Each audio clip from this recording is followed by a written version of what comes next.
तर आज आम्ही जाणार आहोत गावाकडे. तर सर्व किचन वगैरे क्लीन केलेलं आहे, म्हणजे कसं किडे वगैरे जास्त काही होत नाही. त्यानंतर मग सर्व आवरलं, त्यानंतर बॅगा इथं पॅक केलेला आहे. त्यानंतर आम्ही पोहोचलो श्रवणचोकुटला. तिथून ॲटोने जावं लागतं झाडेश्वरला. तिथून आमची ट्रॅव्हल्स असते, मग ट्रॅव्हल्स आधीच बुक केलेली असते, म्हणजे जागा वगैरे व्यवस्थित भेटते. त्यानंतर आम्ही मग झाडेश्वरला पोहोचलो.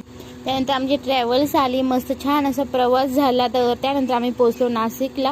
तर हे छत्रपती शिवाजी महाराजांचं इथं पुतळा तुम्ही बघू शकता. तर हे नाशिक रोड आहे, पण यावेळेस खूप हाल झाली, बस पंक्चरही झाली. त्यानंतर त्यांचं पार्सलचा काहीतरी प्रॉब्लेम झाला, तिथंही थांबावं लागलं.